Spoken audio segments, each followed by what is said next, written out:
Quizá no lo sabías, pero hubo un día en el que España estuvo a un solo paso de arder igual que Europa. Un día en el que Hitler, en el punto más alto de su poder, exigió a Franco algo brutal: entrar en su guerra o pagar las consecuencias. Imagina la escena: el Führer aplastando países en cuestión de horas, convencido de que podía doblar a cualquier líder. Y frente a él, un Franco recién salido de una guerra civil que había destrozado a España, con un país muerto de hambre, sin armas y sin fuerza para sobrevivir a otro conflicto. Si Hitler presionaba demasiado, España caía. Si Franco cedía, España se incendiaba. Pero lo que nadie esperaba es que aquel general gallego, frío, silencioso y calculador, iba a hacer lo impensable: engañar al hombre más peligroso de la tierra. Lo distrajo, lo mareó, lo utilizó, y mientras Hitler creía que estaba a punto de sumar un aliado más, España se escapaba de la guerra más sangrienta del siglo XX. Hoy vas a conocer la jugada maestra que mantuvo a tu país fuera del fuego. Una historia de amenazas, trampas y decisiones que cambiaron nuestro destino. Cuando terminó la guerra civil, España no era un país preparado para negociar con nadie. Era un cuerpo agotado, rematado por 3 años de sangre, sin industria, sin alimentos, sin capacidad militar. Pero en 1940, en plena expansión nazi, Hitler no veía países, veía piezas en su tablero. Y España, con su posición estratégica dominando el Atlántico y el Mediterráneo, era para él una llave militar demasiado valiosa como para dejarla escapar. Por eso, cuando el Führer decidió presionar a Franco, estaba convencido de que aquel dictador recién coronado no tendría margen para decir que no. Pero Hitler no conocía ni el hambre española, ni el cansancio del pueblo, ni la precariedad del Estado. Mucho menos conocía el método silencioso con el que Franco jugaba sus partidas: avanzar poco, hablar poco, conceder nada. Aquel año, Europa estaba encadenada a la voluntad del régimen nazi. Francia había caído. Polonia, Noruega, Bélgica, Holanda, todo era un mapa roto que temblaba ante el avance alemán. Hitler soñaba con cerrar el Mediterráneo, aplastar a Gran Bretaña y controlar Gibraltar. Y para eso necesitaba a España. Quería bases militares, puertos, reservas de hierro y acceso total al estrecho. Para Hitler, era simple: Franco debía entrar en la guerra. Sin más. O colaboraba, o lo aplastaba. Era la lógica implacable del Tercer Reich. Pero en España, la realidad era otra. Los ministros informaban que el país no podía resistir ni una semana de bombardeos. La agricultura estaba hundida. Las ciudades seguían llenas de ruinas. La requisa de alimentos aún marcaba el día a día de las familias. Y lo peor, el ejército español no tenía munición suficiente ni para defender una frontera. Franco sabía que entrar en la Segunda Guerra Mundial significaba suicidarse. Pero también sabía que negarse de forma abierta podía ser aún peor. Alemania era un gigante, y España, una sombra exhausta. Por eso nació la única estrategia que el dictador tenía disponible: engañar, retrasar, exigir, confundir. Hitler insistía en una reunión. Franco la retrasaba. Hitler enviaba emisarios. Franco les respondía con demandas imposibles. Pedía armamento que Alemania no podía entregar, alimentos que no tenía, y territorios del norte de África que pertenecían a Francia. Cada solicitud estaba diseñada para irritar a Hitler y, al mismo tiempo, crear la apariencia de que España quería entrar, pero necesitaba más. Era una maniobra fría: si pedía lo justo, Alemania diría sí. Pero si pedía lo imposible, la puerta quedaba abierta sin comprometerse. Franco hacía creer al Führer que España estaba dispuesta a colaborar, solo que no todavía. Entonces llegó el momento más tenso: la reunión de Hendaya. Era el 23 de octubre de 1940. Una estación ferroviaria en la frontera. Un escenario estrecho, oscuro, cargado de tensión. Hitler llegó irritado. No soportaba la idea de tener que convencer a nadie. Estaba acostumbrado a que los líderes se derrumbaran ante su presencia. Cuando finalmente entró en el vagón donde Franco lo esperaba, se encontró frente a un hombre inmóvil, casi pétreo, que hablaba despacio, que no gesticulaba y que nunca mostraba emoción. Hitler hablaba de conquistas, estrategias, guerras relámpago. Franco respondía con silencios, con frases cortas, con condiciones absurdas. Pedía millones de toneladas de trigo, millones de litros de petróleo, armas que no existían, y sobre todo, exigía el control de Marruecos, Argelia y hasta parte del Sáhara francés. Hitler sabía que esas exigencias desatarían un conflicto diplomático enorme. Lo irritaban, pero no podía estallar, necesitaba a España. Esa reunión no fue un diálogo. Fue un pulso. Hitler quería una firma. Franco quería tiempo. Hitler hablaba desde el poder. Franco hablaba desde la supervivencia. La tensión fue tal que, según los testimonios, el Führer salió del encuentro furioso, diciendo que prefería que le sacaran todas las muelas antes que volver a hablar con Franco. Pero aún así, no se atrevió a atacar España ni a romper relaciones. ¿Por qué? Porque, aunque Franco había sido insoportable, también había sido ambiguo. No dijo que no. No cerró la puerta. Solo la empujó unos milímetros, y dejó que Hitler creyera que aún podría abrirse. A partir de Hendaya comenzó la fase más peligrosa.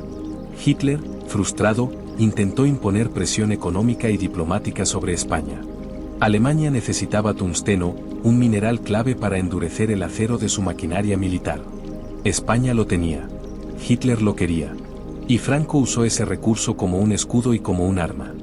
Vendía lo justo, retenía lo suficiente, y cada decisión la envolvía en una maraña burocrática diseñada para ralentizar la máquina alemana. Berlín enviaba telegramas urgentes. Madrid respondía tarde. Hitler daba órdenes. Franco pedía revisiones. Todo parecía un caos, pero era un caos controlado. Mientras tanto, la realidad española empeoraba. La falta de alimentos se hacía insostenible. La represión política seguía marcando el país. Las ciudades sufrían apagones constantes. Y aún así, Franco insistía en su táctica, prolongar la ilusión de un apoyo futuro, pero sin dar un paso real. Mandaba mensajes vagos diciendo que el momento aún no era el adecuado, que España deseaba colaborar, que la victoria alemana sería también la victoria española, pero todo era humo. Y Hitler, ocupado con su campaña en el este, aceptaba ese humo como una promesa. No lo entendía. No veía la jugada. Creía que Franco se uniría a la guerra cuando Alemania estuviera a un paso de la victoria. Pero ese paso nunca llegó. Y fue aquí donde la jugada española alcanzó su punto crítico. Alemania comenzó a perder fuerza en la Unión Soviética. El invierno, el desgaste, las derrotas, y España seguía fuera del conflicto. Franco lo había calculado, mientras Hitler avanzaba, España fingía sumar fuerzas. Cuando Hitler empezaba a retroceder, España fingía dificultades internas. Cada movimiento tenía un objetivo claro, no comprometerse. Y cuanto más inestable se volvía el Reich, más peligrosa era cualquier vinculación. Para entonces, Hitler comprendió que el general español nunca entraría en su guerra. Pero ya era demasiado tarde para exigirlo. España era pobre, inútil desde el punto de vista militar, pero estratégicamente situada en una posición que Alemania no podía permitirse perder mediante una invasión.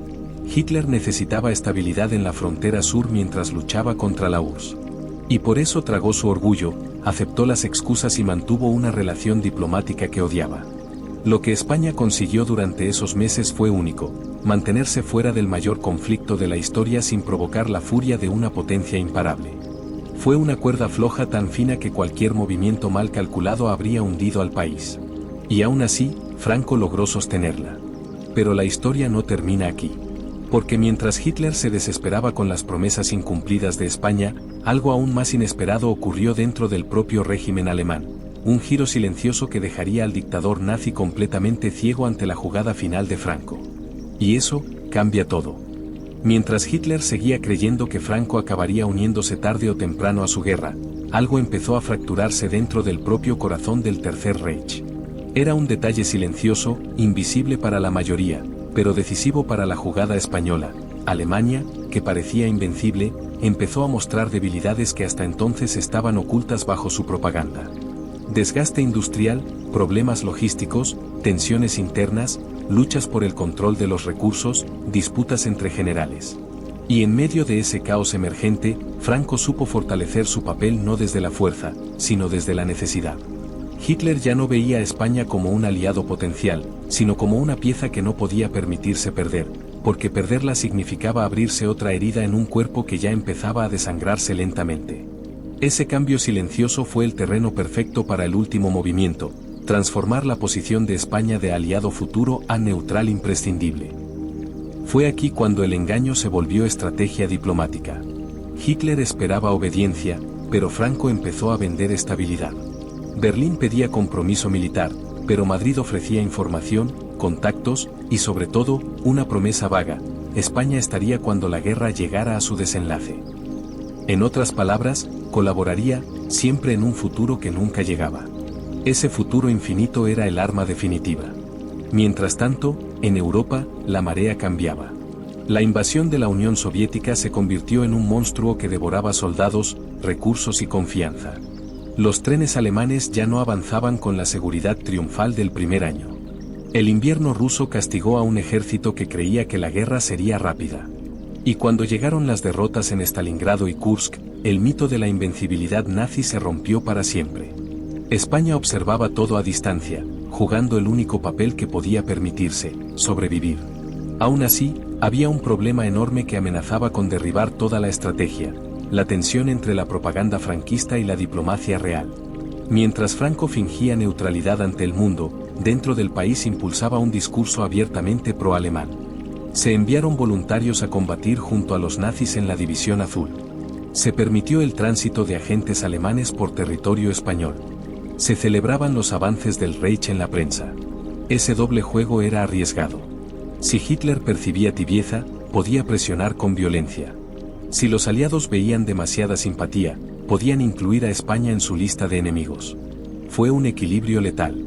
Y aún así, Franco lo sostuvo durante años. Cada gesto de acercamiento a Alemania estaba cuidadosamente equilibrado con una excusa diplomática hacia Inglaterra o Estados Unidos. Cada paso hacia el eje iba acompañado de una caricia, casi invisible, hacia los aliados. España se convirtió en un péndulo que nunca caía del todo hacia ningún lado. El punto más crítico llegó cuando los aliados empezaron a considerar seriamente la idea de intervenir España. Creían que Franco estaba demasiado cerca del nazismo. Pero entonces, en un movimiento que sorprendió incluso a su propio gobierno, el dictador cambió de rumbo. Comenzó a enviar señales claras de apoyo a los aliados. No eran grandes acciones, sino detalles calculados: información sobre espías alemanes, control sobre el wolframio, restricciones comerciales, movimientos internos destinados a debilitar la presencia nazi en territorio español. Cada pequeño gesto era un ladrillo que construía una nueva fachada, la de un Franco que siempre había querido mantenerse neutral. Era mentira. Pero una mentira bien construida, en un momento perfecto, puede salvar países. A medida que la guerra se acercaba a su final, Hitler se encontraba cada vez más aislado. Los países que antes temblaban ante él ahora buscaban distanciarse. Algunos conspiraban para matarlo. Otros simplemente esperaban su caída. Y España, desde su frágil montaña de excusas, emergía como un Estado que no había participado activamente en el conflicto. Ese detalle, que parece pequeño, era enorme. Significaba que España no sería bombardeada, no sería ocupada, no sería dividida. Significaba que mientras Europa ardía por segunda vez, nuestro país se mantenía al margen del fuego. Cuando Hitler descubrió que Franco nunca entraría en su guerra, la rabia llegó tarde. Alemania estaba perdida. Y Franco, que había aguantado años de presión, salió indemne. No porque fuera más fuerte, sino porque supo fingir debilidad. No porque fuera un estratega brillante, sino porque entendió que España no podía permitirse otra batalla. Su jugada, tan criticada como analizada, no fue heroica. No fue moral. No fue limpia. Fue una maniobra fría, calculada y llena de sombras. Pero cambió la historia. Después de la guerra, España quedó aislada diplomáticamente. Los aliados desconfiaban. Las democracias la rechazaban. Pero también sabían algo: Franco había mantenido al país fuera del conflicto más devastador del siglo XX. Y ese hecho, más adelante, sería utilizado por el régimen para sobrevivir décadas más. España se mantuvo en una neutralidad tan tenue como el papel quemado, pero suficiente para evitar la destrucción. Hoy, mirando atrás, la historia se ve con más claridad. Hitler subestimó a Franco. Creyó que lo dominaría. Y Franco, lejos de ser un genio, se comportó como un superviviente acorralado que estira el tiempo, que finge, que promete sin cumplir. Su engaño funcionó no por su habilidad, sino por la desesperación de Hitler, por la debilidad económica española y por el caos interno del Reich. Fue una jugada maestra, sí, pero una jugada nacida del miedo, del hambre y del deseo de no repetir otra guerra. Quizás tú tampoco lo sabías: España se salvó no por valentía, sino por astucia. No por fuerza, sino por desgaste. No por alianzas, sino por engaños. Y en esa grieta, en ese espacio ambiguo entre la mentira y la diplomacia, nacieron las decisiones que evitaron que nuestras ciudades fueran arrasadas, que nuestros jóvenes fueran enviados al frente, que nuestro país se sumara a la mayor matanza del siglo XX. Hoy, al entender todo esto, la historia se vuelve más humana y más oscura. Porque nos recuerda que a veces los destinos de los países se deciden no en grandes batallas, sino en vagones de tren, en reuniones tensas, en silencios incómodos y en decisiones que nunca aparecen en los discursos oficiales. Y si quieres seguir descubriendo lo que la historia quiso ocultar, este canal es tu refugio.